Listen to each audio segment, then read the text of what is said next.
for the last 40 years, I always manage to have 2 full-time jobs, but only 1 salary.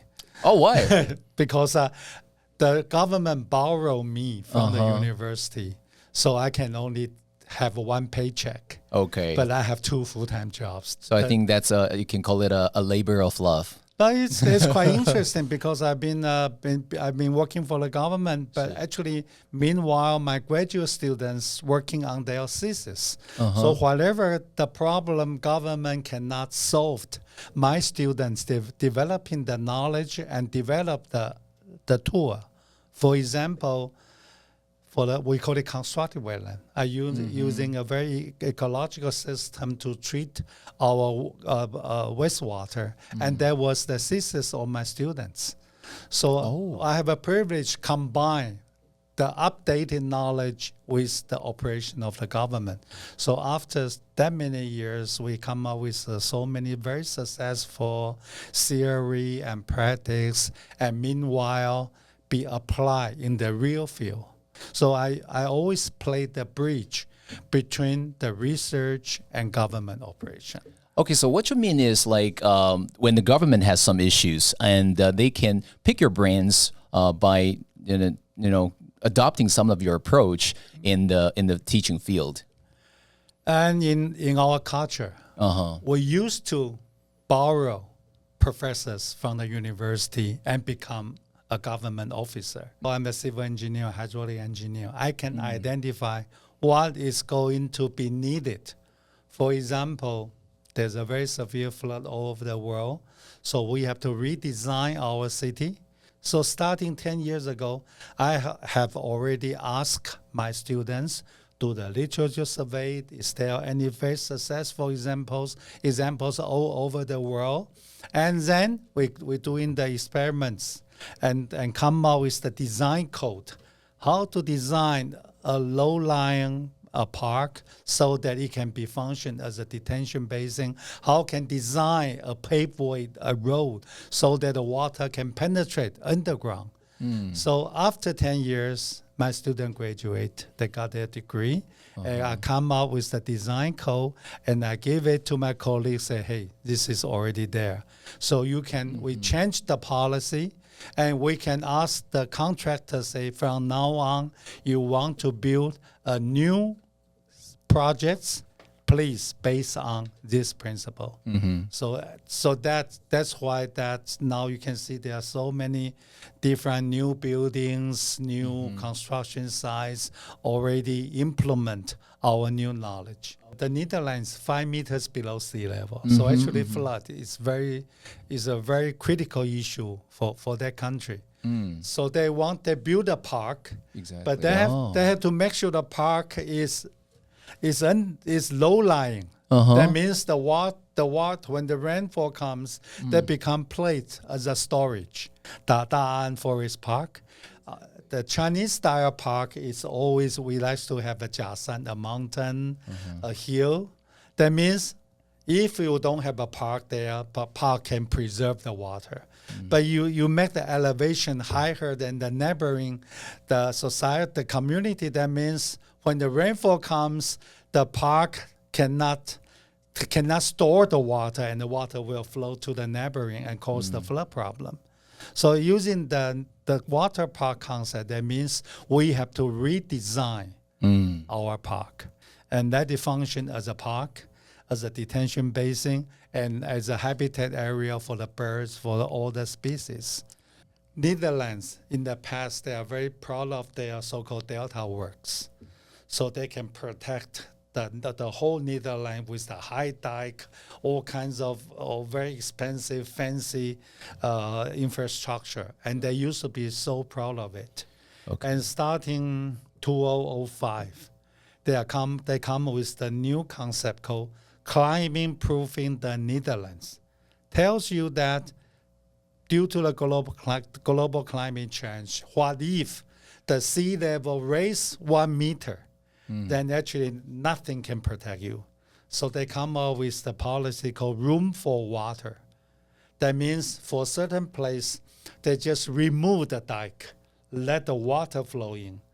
And then they're building they call it floating community.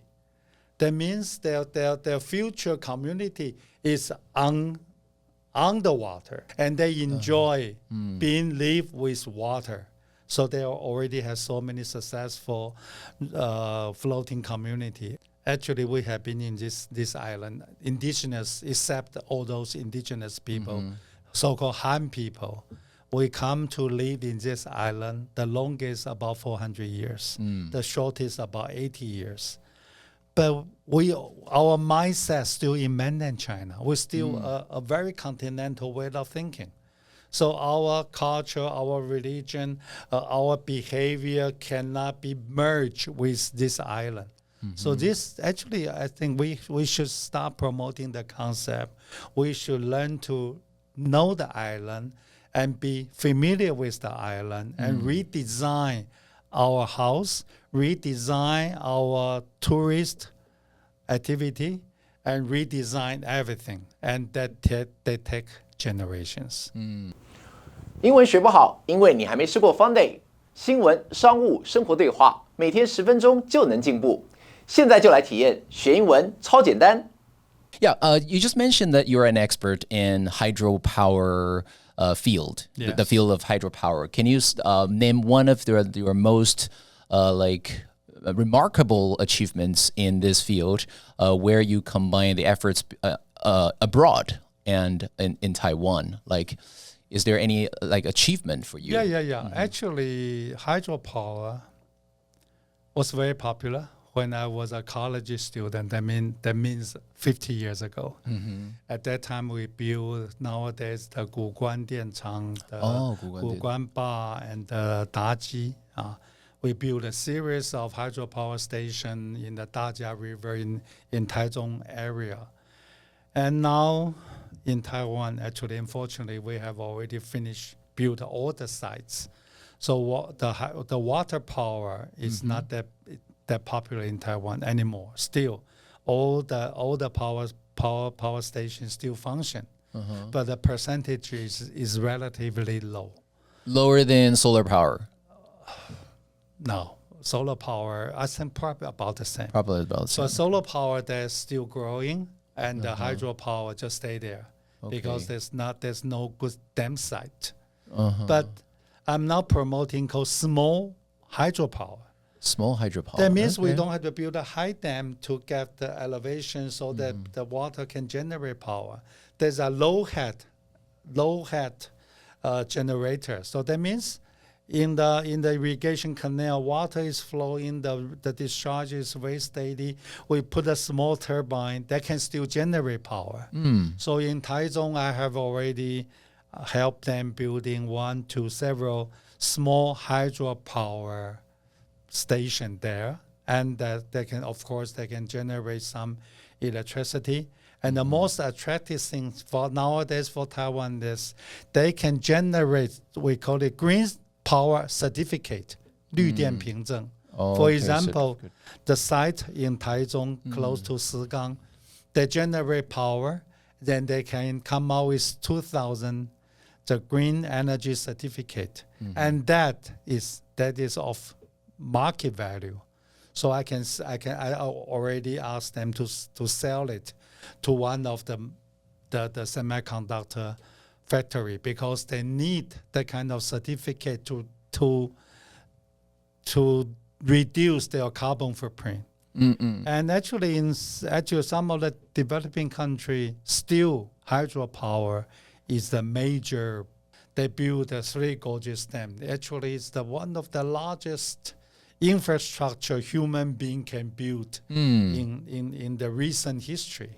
Yeah. And actually, that power, the hydropower, actually is helping the China to upgrade their factory, upgrade their basic research, because you want to upgrade your industry, you need stable electricity supply.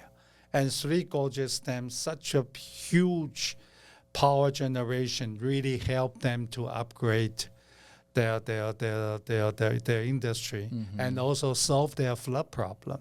At that time, only the French people that they have that kind of capacity. So the Chinese tell the French company, say, I want to buy one set from you. I will buy one turbine and I will disassemble it and I will come up with our new idea. So another night the Chinese build by themselves. Then they sell the whole technology all over the world to help those developing countries to generate water power. So they're really good at like using other people's technology and then, go a cut above or the original one. I would say, well, you can call it entrepreneurship. Oh, yeah. Okay. I have a problem. I want to solve the problem. After solving the problem, I gain my knowledge. And I gain my knowledge, I make it become an industry.